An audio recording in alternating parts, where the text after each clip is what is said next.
Good evening friends, welcome back to daily GS analysis. इससे पिछली series में हमने लगभग 105 प्रश्नों को हल किया था, जो कि यूपी पीसीएस की आगामी प्रीलिम्स परीक्षा के लिए बहुत ही महत्वपूर्ण प्रश्न थे।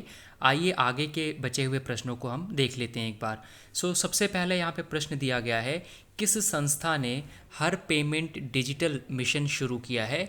ऑप्शन ए है भारतीय रिजर्व बैंक, ऑप्शन बी है भारतीय स्टेट बैंक, ऑप्शन सी है भारतीय प्रतिभूति और विनिमय बोर्ड, या ऑप्शन डी है उपरोक्त में से कोई नहीं। इस क्वेश्चन का जो करेक्ट आंसर रहेगा वो है ऑप्शन ए भारतीय रिजर्व बैंक। भारतीय रिजर्व बैंक ने डिजिटल भुगतान जागरूकता सप्ताह DPAW 2023 के अंतर्गत हर पेमेंट डिजिटल मिशन शुरू किया है। इसका लक्ष्य 75 गांवों को गोद लेना और आज़ादी के 75 वर्ष पूरे होने के उपलक्ष्य में डिजिटल भुगतान सक्षम गांवों में बदलना है। इस पहल के अंतर्गत पेमेंट सिस्टम ऑपरेटर PSO देश भर के में इन गांवों को अपनाएंगे और डिजिटल भुगतान के लिए जागरूकता बढ़ाने और व्यापारियों को ऑनबोर्ड करने के लिए गांव में शिविर आयोजित करेंगे। अगला प्रश्न देख लेते हैं, आइए एक बार। उत्तर प्रदेश गौरव सम्मान के संदर्भ में निम्नलिखित में से कौन सा या कौन से कथन सही हैं? पहला कथन है, इस पुरस्कार की शुरुआत संस्कृति विभाग उत्तर प्रदेश द्वारा शुरू किया गया है। दूसरा कथन है, इस सम्मान के लिए नामांकित व्यक्ति उत्तर प्रदेश का मूल निवासी होना चाहिए। नीचे दिए गए कूट में से आपको सही उत्तर का चयन करना है। ऑप्शन ए है केवल एक सही, ऑप्शन बी है एक और दो दोनों सही हैं, ऑप्शन सी है केवल दो, या ऑप्शन डी है ना तो एक और ना ही दो। इस क्वेश्चन का जो करेक्ट आंसर रहेगा वो है ऑप्शन बी, एक और दोनों सही। उत्तर प्रदेश गौरव सम्मान, यह पुरस्कार देश विदेश में प्रदेश का नाम रोशन करने वाली हस्तियों को दिया जाता है। इस नवीन सम्मान योजना के लिए 50 लाख की प्रशासनिक एवं वित्तीय स्वीकृति जारी की गई है। उत्तर प्रदेश सरकार ने 2 साल पहले यश भारती पुरस्कार बंद कर दिया गया था। यश भारती पुरस्कार के तहत देश विदेश में प्रदेश का नाम रोशन करने वाली हस्तियों को 11 लाख रुपए दिए गए। संस्कृति विभाग ने अब उत्तर प्रदेश गौरव सम्मान शुरू किया है, अतः कथन बी सही है, यानी कि एक और दो दोनों सही हैं। इस सम्मान के लिए नामांकित व्यक्ति उत्तर प्रदेश का मूल निवासी होना चाहिए। इस सम्मान का जो व्यक्ति पात्र होगा वो है शास्त्रीय लोक संगीत से संबंधित व्यक्ति, या तो जो है ललित कला, नाटक, फिल्म और मीडिया, समाज सेवा, युवा कल्याण, समाज कल्याण, महिला एवं बाल विकास या विकलांग व्यक्ति कल्याण, कृषि, बागवानी, डेयरी इत्यादि से संबंधित व्यक्ति को इस सम्मान के लिए पात्र माना जाएगा।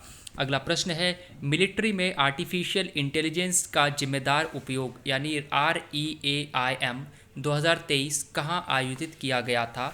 ऑप्शन ए है नीदरलैंड्स, ऑप्शन बी है स्विट्ज़रलैंड, ऑप्शन सी है भारत और ऑप्शन डी है जापान। इस क्वेश्चन का जो करेक्ट आंसर रहेगा वो है ऑप्शन ए नीदरलैंड। सेना में आर्टिफिशियल इंटेलिजेंस के जिम्मेदार उपयोग पर दुनिया का पहला अंतर्राष्ट्रीय शिखर सम्मेलन हेग नीदरलैंड में आयोजित किया गया था। विषय वस्तु थी myth busting of AI, breaking down the characteristics of AI, responsible deployment and use of AI and governance framework. अगला क्वेश्चन है, सूची 1 को सूची 2 से सुमेलित कीजिए और नीचे दिए गए कूट में से सही उत्तर का चयन कीजिए। एक तरफ जो है साड़ियाँ दी गई हैं और दूसरी तरफ राज्य दिए गए हैं। इनको आपको जो है आपस में मिलाना है और सही उत्तर का चयन करना है। सबसे पहला है पैठानी। पैठानी साड़ी जो है महाराष्ट्र से संबंधित है। उसके बाद है आपका कवासू। कवासू जो है ये केरल से संबंधित है। उसके बाद है आपका बंधनी। बंधनी जो है गुजरात से संबंधित है। और मूंगा, मूंगा जो है असम से संबंधित है। इस क्वेश्चन का जो करेक्ट आंसर हो जाएगा वो है ऑप्शन बी। इसके अलावा भी और कुछ साड़ियाँ हैं जो अन्य प्रदेशों में महत्वपूर्ण है या उपयोगी हैं या फेमस हैं। सबसे पहले है बनारसी, जो कि उत्तर प्रदेश से संबंधित है। कांचीवरम तमिलनाडु, जामदानी पश्चिम बंगाल, फुलकारी पंजाब और कलमकारी राजस्थान से संबंधित है। आइए अगला प्रश्न देख लेते हैं। निम्नलिखित में से किस संस्था ने सोशल स्टॉक एक्सचेंज स्थापित करने के लिए सेबी से अनुमोदन प्राप्त किया?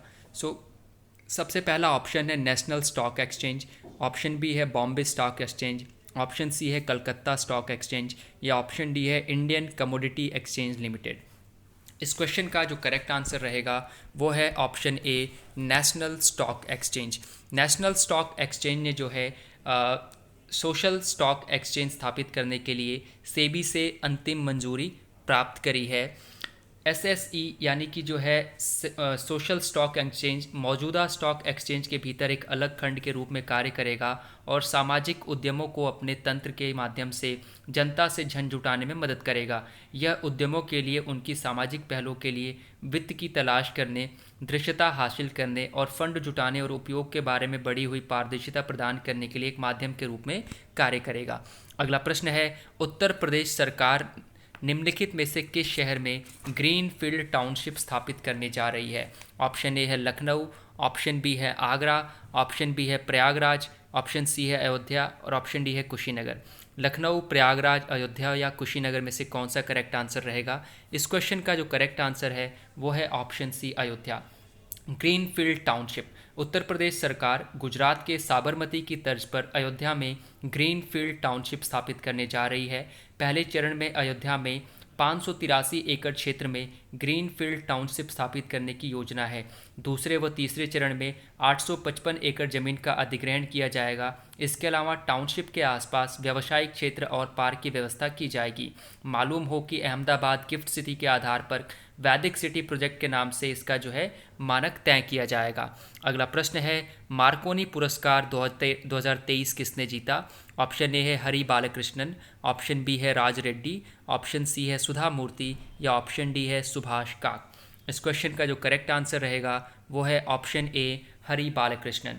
कंप्यूटर वैज्ञानिक डॉक्टर हरि बालकृष्णन को 2023 में मार्कोनी पुरस्कार से सम्मानित किया गया है। उन्हें वायर्ड और वायरलेस नेटवर्किंग, मोबाइल सेंसिंग और डिस्ट्रीब्यूटेड सिस्टम में मौलिक योगदान के लिए अद्भुत प्रयोग करने के लिए यह पुरस्कार प्रदान किया गया है। मार्कोनी पुरस्कार कंप्यूटर वैज्ञानिकों के लिए एक शीर्ष सम्मान है और यह अमेरिका स्थित मार्कोनी फाउंडेशन द्वारा प्रदान किया जाता है। अगला प्रश्न है, कास पत्थर निम्नलिखित में से किस राज्य में स्थित है? ऑप्शन ए है महाराष्ट्र, ऑप्शन बी है कर्नाटक, ऑप्शन सी है झारखंड या ऑप्शन डी है मेघालय।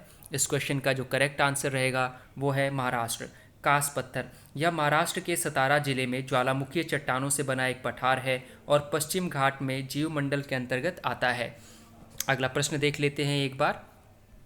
अगला प्रश्न है, भारत ने निम्नलिखित में से किस संस्थान के साथ प्रधानमंत्री आयुष्मान भारत स्वास्थ्य अवसंरचना मिशन के लिए एक ऋण समझौते पर हस्ताक्षर किया? ऑप्शन ए है अंतर्राष्ट्रीय मुद्रा कोष, ऑप्शन बी है Bill and Melinda Gates foundation, option C है एशिया विकास बैंक या ऑप्शन डी है विश्व बैंक। इस क्वेश्चन का जो करेक्ट आंसर रहेगा वो है ऑप्शन डी विश्व बैंक यानी वर्ल्ड बैंक। विश्व बैंक ने भारत के प्रमुख प्रधानमंत्री Ayushman Bharat health infrastructure mission का समर्थन करने के लिए भारत को $1 बिलियन अमेरिकी डॉलर के ऋण को मंजूरी दी है, जिसे अक्टूबर 2021 में लॉन्च किया गया था और यह देश भर में सार्वजनिक स्वास्थ्य सुविधाओं में सुधार करेगा। ऋण की अंतिम परिपक्वता अवधि 18.5 वर्ष है, जिसमें 5 वर्ष की अनुग्रह अवधि भी शामिल है। अगला प्रश्न है, देश का पहला स्पाइनल इंजरी रिहैबिलिटेशन सेंटर कहाँ खोला जाएगा? ऑप्शन ए है BHU trauma centre, option B है एम्स दिल्ली, ऑप्शन सी है KGMU लखनऊ या ऑप्शन डी है एम्स गोरखपुर। इस क्वेश्चन का जो करेक्ट आंसर रहेगा वो है option A BHU trauma centre. केंद्रीय स्वास्थ्य मंत्रालय ने BHU ट्रामा सेंटर में देश का पहला स्पाइनल इंजरी रिहैबिलिटेशन सेंटर खोलने का सैद्धांतिक सहमति दे दी है। Spinal injury rehabilitation centre brain, spinal और न्यूरो ऑर्थोपेडिक इंजरी की आर्टिफिशियल इंटेलिजेंस के साथ साथ पारंपरिक चिकित्सा से इलाज की सुविधा मुहैया कराएगा। इस तरह की इलाज की सुविधा फिलहाल ऑस्ट्रेलिया में है। अगला प्रश्न है, लावणी के संदर्भ में निम्नलिखित में से कौन सा कथन या कौन से कथन सही है? पहला कथन है यह महाराष्ट्र का लोक नृत्य है और दूसरा कथन है 18वीं शताब्दी में पेशवा काल में इसे लोकप्रियता मिली थी। नीचे दिए गए कूट में से आपको सही उत्तर का चयन करना है। दूसरा है एक तथा दो दोनों, तीसरा है केवल दो या चौथा है न तो एक और ना ही दो। इस क्वेश्चन का जो करेक्ट आंसर रहेगा वो है ऑप्शन बी एक और दो दोनों सही। लावणी महाराष्ट्र का एक पारंपरिक लोक कला रूप है जिसमें महिला नर्तक चमकीले रंगों से 9 गज लंबी साड़ी पहनती है, मेकअप करती है और घुंघरू लाइव दर्शकों के सामने एक मंच पर ढोलक की थाप पर प्रस्तुति देती है। लावणी शब्द लावण्य या सौंदर्य से आया है।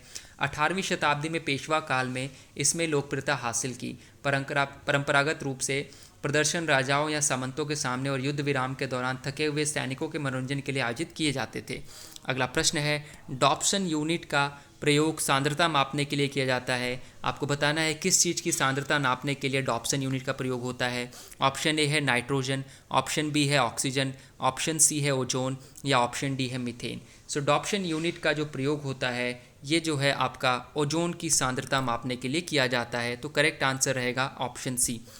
अगला प्रश्न है, निम्नलिखित में से किस राष्ट्रीय उद्यान को राजीव गांधी राष्ट्रीय उद्यान के नाम से भी जाना जाता है। अगला पहला ऑप्शन है बनेरघट्टा, दूसरा है बांदीपुर, तीसरा है नागरहोल और चौथा है कुमेद्रमुख। इस क्वेश्चन का जो करेक्ट आंसर रहेगा वो है ऑप्शन सी नागरहोल। नागरहोल राष्ट्रीय उद्यान को राजीव गांधी राष्ट्रीय उद्यान के नाम से भी जाना जाता है। यह कर्नाटक के कोडागू और मैसूर जिले में स्थित है। अगला प्रश्न है, उत्तर प्रदेश के कितने जिले मध्य प्रदेश के साथ सीमा साझा करते हैं। ऑप्शन ए है 11, ऑप्शन बी है 10, ऑप्शन सी है 13 या ऑप्शन डी है 12। इस क्वेश्चन का जो करेक्ट आंसर रहेगा वो है ऑप्शन ए 11। उत्तर प्रदेश के 11 ज़िले मध्य प्रदेश के साथ सीमा साझा करते हैं और वो ज़िले हैं आगरा, इटावा, जालौन, झांसी, ललितपुर, महोबा, बांदा, चित्रकूट, प्रयागराज, मिर्ज़ापुर और सोनभद्र। अगला प्रश्न है, अगस्त्य कुंडम चोटी अवस्थित है। आपको बताना है अगस्त्य कुंडम चोटी कहाँ स्थित है। ऑप्शन ए है पश्चिमी घाट में, ऑप्शन बी है पूर्वी घाट में, ऑप्शन सी है विंध्य में या ऑप्शन डी है अरावली में। आंसर रहेगा वो है ऑप्शन ए पश्चिमी घाट में। अगस्त्य कुंडम चोटी पश्चिमी घाट में स्थित है। यह एक स्कॉटिक मौसम विज्ञानी जॉन एलन ब्राउन द्वारा स्थापित 19वीं सदी की वेधशाला है। इसका नाम ऋषि अगस्त्य के नाम पर रखा गया था। यह लोकप्रिय तीर्थस्थल केरल की सबसे ऊंची चोटियों में से एक है। यह लंबे समय से पक्षी देखने वालों के लिए स्वर्ग के रूप में जाना जाता है। यह अपने उल्लेखनीय वनस्पतियों और जीवों, विशेष रूप से कुछ दुर्लभ औषधीय जड़ी बूटियों के लिए भी जाना जाता है। अगला प्रश्न है, निम्नलिखित में से कौन सा स्मार्ट कार्यक्रम का मुख्य उद्देश्य है। ऑप्शन ए है आयुर्वेदिक कॉलेजों और अस्पतालों के माध्यम से वैज्ञानिक अनुसंधान को बढ़ावा देना, ऑप्शन बी है किसानों की आय को बढ़ाना, ऑप्शन सी है किसानों को प्राकृतिक खेती के लिए प्रोत्साहित करना या ऑप्शन डी है विज्ञान महाविद्यालयों को 5G नेटवर्क से जोड़ना। स्मार्ट कार्यक्रम का उद्देश्य क्या है आपको बताना है। ऑप्शन जो इसमें करेक्ट रहेगा वो है ऑप्शन ए आयुर्वेदिक कॉलेजों और अस्पतालों के माध्यम से वैज्ञानिक अनुसंधान को बढ़ावा देना। इसे आयुष मंत्रालय के तहत national commission for Indian system of medicine और central council for research in ayurvedic sciences द्वारा लॉन्च किया गया था। स्मार्ट का मतलब है scope for mainstreaming Ayurveda research in teaching professional, जो इसका फुल फॉर्म होगा। कार्यक्रम का उद्देश्य आयुर्वेद कॉलेजों और अस्पतालों के माध्यम से वैज्ञानिक अनुसंधान को बढ़ावा देना है। अगला प्रश्न है, मार्च में G20 विदेश मंत्री की बैठक आयोजित की गई थी। पहला ऑप्शन है जयपुर में, दूसरा है नई दिल्ली, तीसरा है हैदराबाद या चौथा है बेंगलुरु। मार्च में G20 विदेश मंत्री की बैठक कहाँ आयोजित की गई थी आपको बताना है।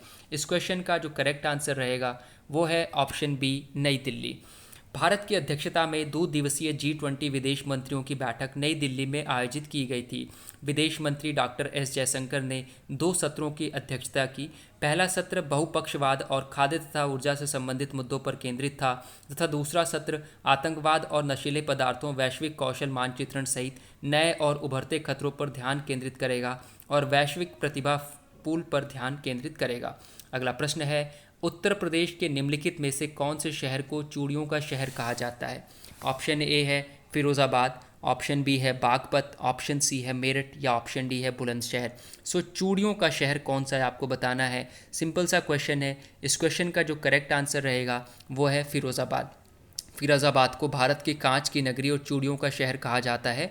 फिरोज़ाबाद का नाम वर्ष 1566 में फिरोज शाह मनसबदार द्वारा अकबर के शासन में दिया गया था। वर्ष 1929 में राष्ट्रपिता महात्मा गांधी, वर्ष 1935 में सीमांत गांधी, वर्ष 1937 में पंडित जवाहरलाल नेहरू और 1940 में नेता सुभाष चंद्र बोस ने फिरोज़ाबाद का दौरा किया था। अगला प्रश्न है, ओमार्कसन खानदेश हाल ही में खोजा गया था। यह है एक तितली, भृंग प्रजाति, पादप प्रजाति या डायनासोर जीवाश्म। तो आपको बताना है ओमार्कस खानादेश जो है क्या है। इस क्वेश्चन का जो करेक्ट आंसर रहेगा वो है ऑप्शन बी भृंग प्रजाति। भारत में ओमरगस खानदेश नाम की एक नई भृंग प्रजाति की खोज की गई है। फॉरेंसिक साइंस के लिए भृंग महत्वपूर्ण है क्योंकि यह किसी जानवर या इंसान की मौत के समय का पता लगाने में मदद करते हैं।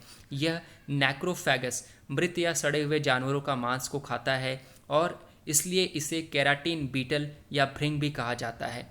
अगला प्रश्न है, निम्नलिखित में से कौन सा घरेलू व्यवस्थित रूप से महत्वपूर्ण बैंक है? सो आपको बताना है कि घरेलू व्यवस्थित बैंक कौन सा है। ऑप्शन ए है भारतीय स्टेट बैंक, ऑप्शन बी है आईसीआईसीआई बैंक, ऑप्शन सी है एचडीएफसी बैंक या ऑप्शन डी है शहरी सरकारी बैंक। नीचे दिए गए कूट में से आपको सही उत्तर का चयन करना है। इस क्वेश्चन का जो करेक्ट आंसर रहेगा वो है ऑप्शन ए, केवल 1, 2 और 3 सही। अगला प्रश्न है, किस शहर ने संघाई सहयोग संगठन के सर्वोच्च न्यायालयों के मुख्य न्यायाधीश की बैठक की मेजबानी की है? ऑप्शन ए है गुरुग्राम, ऑप्शन बी है चेन्नई, ऑप्शन सी है मुंबई या ऑप्शन डी है नई दिल्ली। सो शंघाई सहयोग संगठन के सर्वोच्च न्यायालयों के मुख्य न्यायाधीश की बैठक की मेजबानी किस शहर ने की, आपको बताना है। इस क्वेश्चन का जो करेक्ट आंसर रहेगा वो है ऑप्शन डी, यानी कि नई दिल्ली। ठीक है,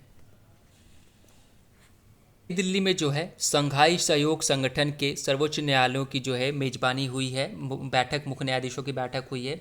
भारत के मुख्य न्यायाधीश सीजेआई ने नई दिल्ली में 10 से 12 मार्च 2023 तक शंघाई सहयोग संगठन एससीओ के सदस्य राज्यों के सर्वोच्च न्यायालयों के मुख्य न्यायाधीशों अध्यक्षों की 18वीं बैठक को संबोधित किया। सम्मेलन ने सदस्य और पर्यवेक्षक राज्यों को उन चुनौतियों पर विचार करने का अवसर प्रदान किया जो उनके अधिकार क्षेत्र के लिए आम है और आपसी सहयोग एवं अनुभव और ज्ञान को साझा करने के लिए आवश्यकता पर बल दिया। अगला प्रश्न है, काल पुरुष क्रांतिकारी वीर सावरकर पुस्तक के लेखक कौन है? ऑप्शन ए है आनंद कुमार सिंह, ऑप्शन बी है जयश्री पुरवार, ऑप्शन सी है शंकर सिंह या ऑप्शन डी है जयवर्धन जेपी। सो इस क्वेश्चन का जो करेक्ट आंसर रहेगा वो है ऑप्शन डी, जयवर्धन जेपी। अगला प्रश्न है, भारत द्वारा ऑपरेशन दोस्त निम्नलिखित में से किस देश के लिए शुरू किया गया है? ऑप्शन ए है अफगानिस्तान, ऑप्शन बी है श्रीलंका, ऑप्शन सी है तुर्की या ऑप्शन डी है म्यांमार। सो इस क्वेश्चन का जो करेक्ट आंसर रहेगा वो है तुर्की के लिए। ऑपरेशन दोस्त इसे भारत द्वारा लॉन्च किया गया था। इसके अंतर्गत भूकंप प्रभावित तुर्की के लिए राष्ट्रीय आपदा प्रतिक्रिया बल एनडीआरएफ के कर्मियों की आवश्यक वस्तुओं और चिकित्सा उपकरण को भेजा गया था। आपको याद हो कि 6 फरवरी 2023 को तुर्की और सीरिया में रिएक्टर पैमाने पर 7.7 तीव्रता का भूकंप आया था, जिसके बाद दोनों देशों में भारी तबाही, जान माल का बड़ा नुकसान और बुनियादी ढांचे को नुकसान पहुंचाने वाले झटकों की एक श्रृंखला आई थी। अगला प्रश्न है, निम्नलिखित में से किस राज्य ने जल जीवन मिशन के तहत 75 लाख नल कनेक्शनों को पार कर लिया है? ऑप्शन ए है उत्तर प्रदेश, ऑप्शन बी है हिमाचल प्रदेश, ऑप्शन सी है तमिलनाडु या ऑप्शन डी है कर्नाटक। इस क्वेश्चन का जो करेक्ट आंसर है वो है ऑप्शन ए, उत्तर प्रदेश। उत्तर प्रदेश ने उन 4 राज्यों में से एक बन गया है जिन्होंने जल जीवन मिशन हर घर जल योजना के तहत 75 लाख से अधिक नल कनेक्शन प्रदान किए हैं। राज्य में सबसे अधिक ग्रामीण आबादी है एवं 2.62 करोड़ से अधिक ग्रामीण परिवारों में 7,52,640 ग्रामीण परिवारों को नल कनेक्शन प्रदान किए गए हैं। नल कनेक्शन प्रदान करने वाले राज्यों में बिहार 1.58 करोड़ से अधिक, महाराष्ट्र 1.6 करोड़ और गुजरात में 91 लाख से अधिक घरों को जो है नल कनेक्शन प्रदान किया गया है। इसमें सबसे अधिक जो है उत्तर प्रदेश ने हर घर जल मिशन के तहत जो है 75 लाख घरों को जो है नल कनेक्शन प्रदान किया है। अगला प्रश्न है, निम्नलिखित में से किस केंद्रीय मंत्रालय ने लीन योजना शुरू की है? ऑप्शन ए है वित्त मंत्रालय, ऑप्शन बी है सूक्ष्म लघु एवं उद्यम मंत्रालय, ऑप्शन सी है वाणिज्य और उद्योग मंत्रालय या ऑप्शन डी है रक्षा मंत्रालय। सो इस क्वेश्चन का जो करेक्ट आंसर रहेगा वो है ऑप्शन बी, सूक्ष्म लघु एवं मध्यम उद्यम मंत्रालय। एमएसएमई मंत्रालय ने भारत के एमएसएमईज के लिए वैश्विक प्रतिस्पर्धात्मक तथा रोडमैप प्रदान करने के लिए जो है एमएसएमई प्रतिस्पर्धी योजना शुरू की है। इसका उद्देश्य गुणवत्ता, उत्पादकता, प्रदर्शन और निर्माताओं की मानसिकता को बदलने तथा उन्हें विश्व स्तर पर निर्माताओं के में बदलने के लिए क्षमता में सुधार करना है। अगला प्रश्न है, निम्नलिखित में से कौन सा सही सुमेलित नहीं है? एक तरफ ए मोती झील, चित्तौड़ झील, बरुआ सागर ताल और रामगढ़ ताल झील दिया है, दूसरी तरफ जो है जहाँ पर ये चीज़ें हैं उनके जो है जगहों के नाम दिए गए हैं, तो आपको बताना है कि इनमें से कौन सा करेक्ट है या कौन सा करेक्ट नहीं है। इस क्वेश्चन का जो करेक्ट आंसर रहेगा वो है ऑप्शन सी, यानी कि बरुआ सागर ताल उन्नाव में स्थित नहीं है। सो आपको याद रखना है कि बरुआ सागर ताल जो है ये आपका झांसी में पड़ता है, ठीक है जी। सो सबसे पहला जो इसमें ऑप्शन दिया गया है मोती झील, ये कानपुर में है, बिल्कुल करेक्ट है। उसके बाद चित्तौड़ झील बहराइच में है, बरुआ सागर ताल झांसी में है और रामगढ़ ताल झील गोरखपुर में है।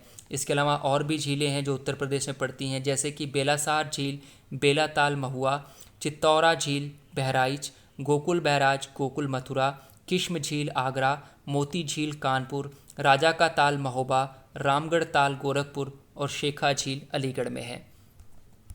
अगला प्रश्न देख लेते हैं एक बार हम लोग। शिकागो अभिसमय किससे संबंधित है? ऑप्शन ए है जीवित अनुवांशिक रूप से संशोधित जीव से, ऑप्शन बी है सड़क सुरक्षा से, ऑप्शन सी है महिला आधिकारिकता से या ऑप्शन डी है नागरिक उड्डयन से। सो इस क्वेश्चन का जो करेक्ट आंसर रहेगा वो है ऑप्शन डी, नागरिक उड्डयन से। सो आपको याद रखना है शिकागो अभिसमय संबंधित है नागरिक उड्डयन से।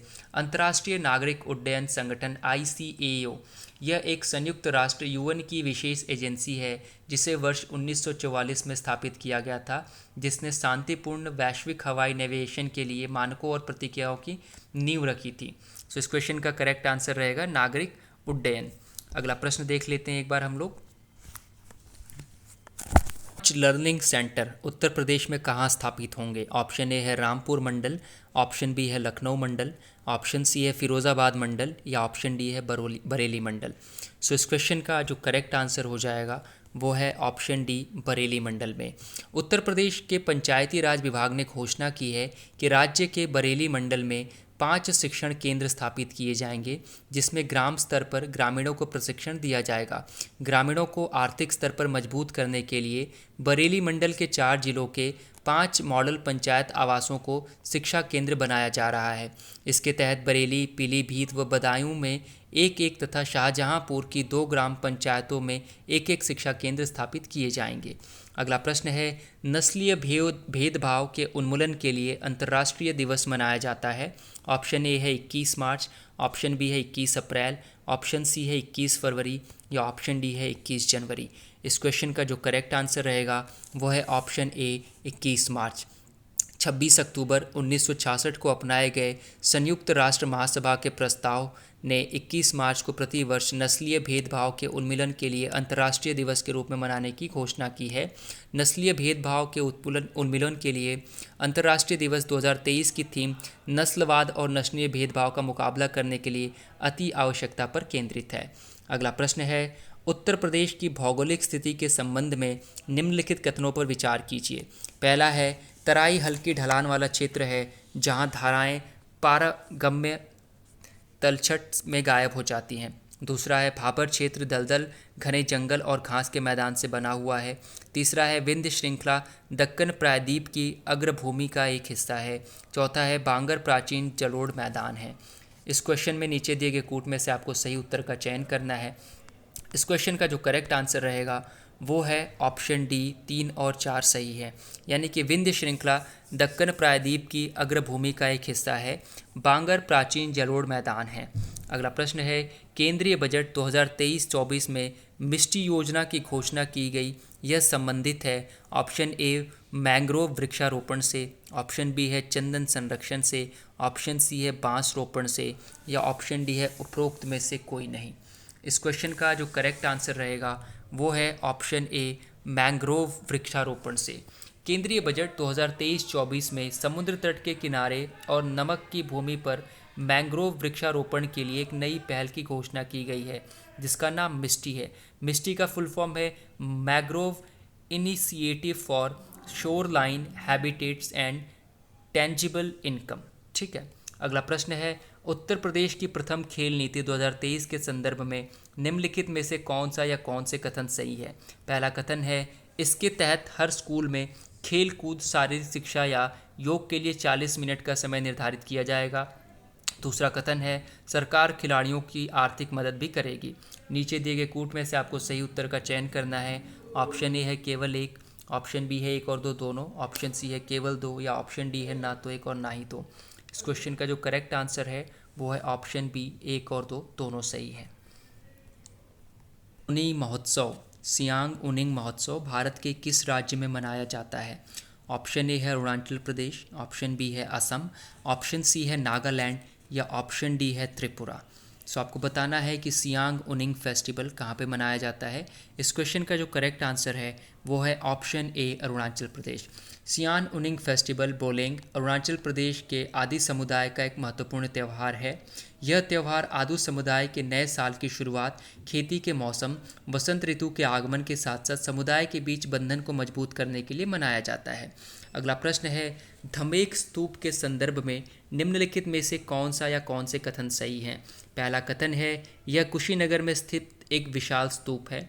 दूसरा कथन है यह वह स्थान है जहां भगवान बुद्ध ने अपना पहला उपदेश दिया था। नीचे दिए गए कूट में से आपको सही उत्तर का चयन करना है। ऑप्शन ए है केवल एक सही, ऑप्शन बी है एक और दो दोनों, ऑप्शन सी है केवल दो, या ऑप्शन डी है ना तो एक और ना ही दो। इस क्वेश्चन का जो करेक्ट आंसर है वो है ऑप्शन सी, केवल दो। धमेक स्तूप यह वाराणसी से 13 किलोमीटर दूर सारनाथ में स्थित एक विशाल स्तूप है। कहा जाता है कि धमेक स्तूप पर उस स्थान को चिन्हित करता है जहाँ पर भगवान बुद्ध ने बोध गया में ज्ञान प्राप्त करने के बाद अपने 5 शिष्यों को पहला उपदेश दिया था। यह बौद्ध वास्तुकला का एक उत्कृष्ट नमूना है और यहाँ पक्षियों, फूलों, मनुष्यों एवं ब्राह्मी लिपि के शिलालेखों को उकेरा गया है।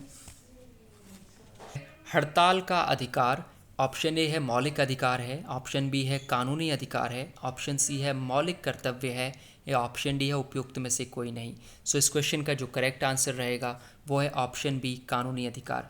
प्रत्येक देश में चाहे वो लोकतांत्रिक हो, पूंजीवादी हो, समाजवादी हो, श्रमिक को हड़ताल करने का अधिकार देता है, लेकिन यह अधिकार अंतिम उपाय का हथियार होना चाहिए, क्योंकि यदि इस अधिकार का दुरुपयोग किया गया तो यह उद्योग के उत्पादन और वित्तीय लाभ में समस्या पैदा करेगा।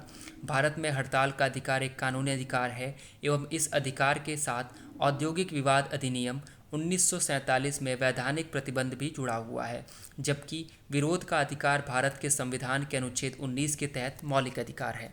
आइए अगला प्रश्न देख लेते हैं एक बार। भारतीय कृषि अनुसंधान परिषद की बीज प्रसंस्करण और भंडारण सुविधा का उद्घाटन किया गया है। ऑप्शन ए है झांसी में, ऑप्शन बी है लखनऊ में, ऑप्शन सी है हापुड़ में, या ऑप्शन डी है कानपुर में। इस क्वेश्चन का जो करेक्ट आंसर रहेगा वो है ऑप्शन ए, झांसी।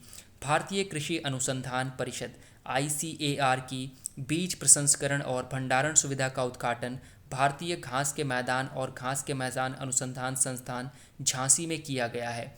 धारवाड़ और श्रीनगर में क्षेत्रीय अनुसंधान केंद्रों में ऐसे बीज प्रसंस्करण की 3 इकाइयाँ स्थापित की गई हैं, जिन्हें कृषि मंत्रालय द्वारा 3.60 करोड़ की वित्तीय सहायता से वित्त पोषित किया गया है। भारत सरकार ने वीरांगना महारानी लक्ष्मीबाई की ऐतिहासिक नगरी झांसी में चारागाह एवं चारे के उन्नत प्रजाति के विकास एवं उनके प्रबंधन एवं रखरखाव के लिए वर्ष 1962 में भारतीय चारागाह एवं चारा अनुसंधान की स्थापना की थी। आइए अगला प्रश्न देख लेते हैं। संचार प्रसारण और डिजिटल मानक प्राधिकरण के संदर्भ में निम्नलिखित में से कौन सा कथन सही है? News broadcasting and digital standard authority के बारे में आपको बताना है। ऑप्शन ए है यह सूचना और प्रसारण मंत्रालय के अधीन एक स्वतंत्र निकाय है। ऑप्शन दूसरा कथन है यह पूरी तरह से इसके सदस्यों द्वारा वित्त पोषित है। नीचे दिए गए कूट में से आपको सही उत्तर का चयन करना है। ऑप्शन ए है केवल एक सही, ऑप्शन बी है एक और दो दोनों, ऑप्शन सी है केवल दो, या ऑप्शन डी है ना तो एक और ना ही दो। सो इस क्वेश्चन का जो करेक्ट आंसर रहेगा वो है ऑप्शन सी, केवल दो सही। समाचार प्रसारण डिजिटल मानक प्राधिकरण NBDSA news broadcasters and digital association द्वारा स्थापित एक स्वतंत्र निकाय है जो निजी टेलीविज़न समाचार, करंट अफेयर्स और डिजिटल ब्रॉडकास्टरों के लिए प्रतिनिधि के रूप में कार्य करता है। यह खुद को भारत में समाचार, करंट अफेयर्स और डिजिटल प्रसारकों की सामूहिक आवाज़ के रूप में वर्णित करता है। यह पूरी तरह से इसके सदस्यों द्वारा वित्त पोषित है। इसका उद्देश्य अपने सभी सदस्यों को अनुचित और या अनैतिक व्यवहार करने या टेलीविज़न समाचार प्रसारकों, डिजिटल समाचार मीडिया और अन्य संबंधित संस्थाओं को बदनाम करने से बचाना है। अगला प्रश्न है, निम्नलिखित में से कौन सा स्मारक आगरा में स्थित है? ऑप्शन ए है रूमी दरवाज़ा, ऑप्शन बी है शीश महल, ऑप्शन सी है मेहताब बाग या ऑप्शन डी है इत्माद उल दौला का मकबरा। नीचे दिए गए कूट में से आपको सही उत्तर का चयन करना है। ऑप्शन ए है केवल 1 तथा 2, ऑप्शन बी है 1 तथा 4, ऑप्शन सी है 2, 3 और 4 या ऑप्शन डी है 1, 2 और 4। इस क्वेश्चन का जो करेक्ट आंसर रहेगा वो है ऑप्शन सी 2, 3 और 4, यानी कि शीश महल, मेहताब बाग, इत्माद उद दौला का मकबरा, ये तीनों जो है आगरा में स्थित हैं। इसके अलावा जो रूमी दरवाज़ा है ये आपको याद रखना है कि ये तुर्की गेट रूमी दरवाज़ा को कहा जाता है, जो कि लखनऊ में स्थित है। आइए अगला प्रश्न देख लेते हैं। निम्नलिखित में से किस वर्ष राष्ट्रीय विज्ञान संग्रहालय परिषद की स्थापना की गई थी? National council of science museum की स्थापना कौन से साल में की गई थी आपको बताना है। ऑप्शन ए है 1978, ऑप्शन बी है 1996, ऑप्शन सी है 1956 या ऑप्शन डी है 1950। इस क्वेश्चन का जो करेक्ट आंसर रहेगा वो है ऑप्शन ए 1978। अगला प्रश्न है, संस्कृत सीखने के लिए ऑनलाइन गेम ऐप है शास्त्रार्थ, हेलो संस्कृत, शास्त्र ज्ञान या फ्लुएंट यू। इस क्वेश्चन का जो करेक्ट आंसर रहेगा वो है ऑप्शन ए यानी कि शास्त्रार्थ। आपको याद रखना है इलाहाबाद विश्वविद्यालय ने उत्तर प्रदेश में एक विंग कॉलेज इविंग क्रिश्चियंस कॉलेज के में संस्कृत विभाग के अध्यक्ष डॉक्टर जो है अरुणा मिश्रा ने संस्कृत सीखने के लिए एक ऑनलाइन गेम ऐप बनाया है जिसका नाम शास्त्रार्थ रखा गया है। ठीक है जी। अगला प्रश्न है, विश्व एनजीओ दिवस मनाया जाता है। वर्ल्ड एनजीओ डे कब मनाया जाता है आपको बताना है। ऑप्शन ए है 27 फरवरी को, ऑप्शन बी है 21 मार्च को, ऑप्शन सी है 27 अप्रैल को या ऑप्शन डी है 21 मई को। वर्ल्ड एनजीओ डे जो मनाया जाता है, विश्व एनजीओ डे जो मनाया जाता है, इस क्वेश्चन का जो करेक्ट आंसर रहेगा वो है 27 फरवरी को। प्रत्येक साल दुनिया भर के गैर सरकारी संगठन 27 फरवरी को विश्व एनजीओ दिवस मनाते हैं। वर्ष 2023 का थीम है मानवाधिकारों को आगे बढ़ाने और सतत विकास लक्ष्यों को प्राप्त करने में गैर सरकारी संगठनों की भूमिका और प्रभाव। अगला प्रश्न है, मिर्ज़ापुर गुफा चित्रकला के संबंध में निम्नलिखित में से कौन सा कथन सही नहीं है? पहला कथन है ये चित्र विंध्याचल की गुफाओं में पाए जाते हैं। दूसरा कथन है यह मध्य पाषाण काल का है। ऑप्शन सी है पुरुषों के चित्र और शिकार के दृश्य प्रमुखता से चित्रित किए गए हैं या ऑप्शन डी है इन गुफा चित्रों की खोज का श्रेय डॉक्टर विष्णुधर वांकड़कर को जाता है। इस क्वेश्चन का जो करेक्ट आंसर रहेगा वो है ऑप्शन डी, यानी कि जो करेक्ट नहीं है वो है ऑप्शन डी करेक्ट नहीं है, यानी कि इस गुफा की खोज जो है श्री विष्णुधर वांकड़कर ने नहीं की थी। अगला प्रश्न है, निम्नलिखित में से कौन सा राष्ट्रीय खनिज अन्वेषण ट्रस्ट के बारे में सही नहीं है? नेशनल मिनरल एक्सप्लोरेशन ट्रस्ट के बारे में कौन सा जो है कथन सही है आपको बताना है। ऑप्शन ए है यह गैर लाभकारी संगठन के रूप में काम करता है। ऑप्शन बी है गैर सांविधिक निकाय है। ऑप्शन सी है इसका गठन खान और खनिज विकास और विनियम अधिनियम 2015 के तहत किया गया था या ऑप्शन डी है यह वित्त मंत्रालय द्वारा वित्त पोषित है।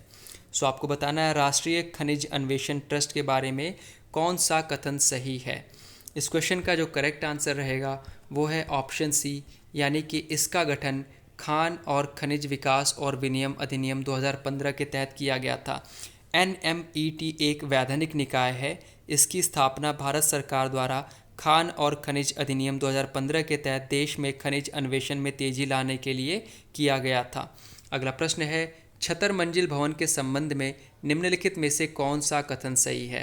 पहला कथन है इसे नवाब सआदत अली खान ने बनवाया था और दूसरा कथन है इस भवन का उपयोग अवध की बेगमों के निवास के लिए किया जाता था। नीचे दिए गए कूट में से आपको सही उत्तर का चयन करना है। ऑप्शन ए है केवल एक सही, ऑप्शन बी है एक तथा दो दोनों, ऑप्शन सी है केवल दो सही या ऑप्शन डी है ना तो एक और ना ही दो।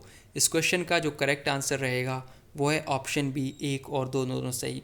छतर मंजिल भवन, इस इमारत का निर्माण नवाब सआदत अली खान ने 1798 से 1814 के बीच अपनी माता छतर कुंवर के नाम पर करवाया था। इसके बाद 1827 से 1837 तक बादशाह गाजीउद्दीन हैदर के शासनकाल में इस इमारत को सजाया गया। छतर मंजिल का भवन इंडो इटालियन वास्तुकला से बना है। गोमती का पानी इसके भूतल की दीवारों से टकराता है, जिससे ये इमारत ठंडी रहती है। इस भवन का उपयोग अवध की बेगमों के निवास के लिए किया जाता था और यह भी माना जाता है कि जब नवाब ने सिंहासन सरोहण के समय छत्र धारण किया, तब उसमें इस महल के ऊपर का छत्र लगवाया गया था। 1857 के स्वतंत्रता संग्राम में छतर मंजिल का उपयोग क्रांतिकारियों ने किया था। इस सीरीज़ का आखिरी प्रश्न है, एडेनोवायरस के बारे में निम्नलिखित में से कौन सा सही नहीं है? ऑप्शन ए है वे डबल स्टैंडर्ड रैखिक आरएनए वायरस है। ऑप्शन बी है इसे टीके बनाने के लिए प्राथमिकता दी जाती है। ऑप्शन सी है रेबीज टीका एक एडेनोवायरस टीका है। या ऑप्शन डी है वे ब्रोंकाइटिस, निमोनिया, दस्त, जुकाम जैसे लक्षण पैदा कर सकते हैं। इस क्वेश्चन का जो करेक्ट आंसर रहेगा वो है ऑप्शन ए, वे डबल स्टैंडर्ड रैखी आरएनए वायरस हैं। एडेनोवायरस ADV 70 से 90 नैनोमीटर आकार के डीएनए वायरस हैं जो मनुष्य में कई बीमारियों जैसे कि सर्दी, श्वसन संक्रमण आदि को प्रेरित करते हैं। वे जुकाम जैसे लक्षण, बुखार, गले में खराश, ब्रोंकाइटिस, निमोनिया, दस्त और पिंक आई जैसे रोगों को भी पैदा कर सकते हैं। टीके के लिए एडेनोवायरस को प्राथमिकता दी जाती है क्योंकि उनका डीएनए दोहरे तंतु से निर्मित होता है। सो दोस्तों, आज की सीरीज़ में इतना ही क्वेश्चन। अगर आपको ये वीडियो पसंद आए तो लाइक करें, सब्सक्राइब करें हमारे चैनल को। जल्दी ही नई सीरीज़ के साथ हाजिर होंगे, तब तक के लिए नमस्कार।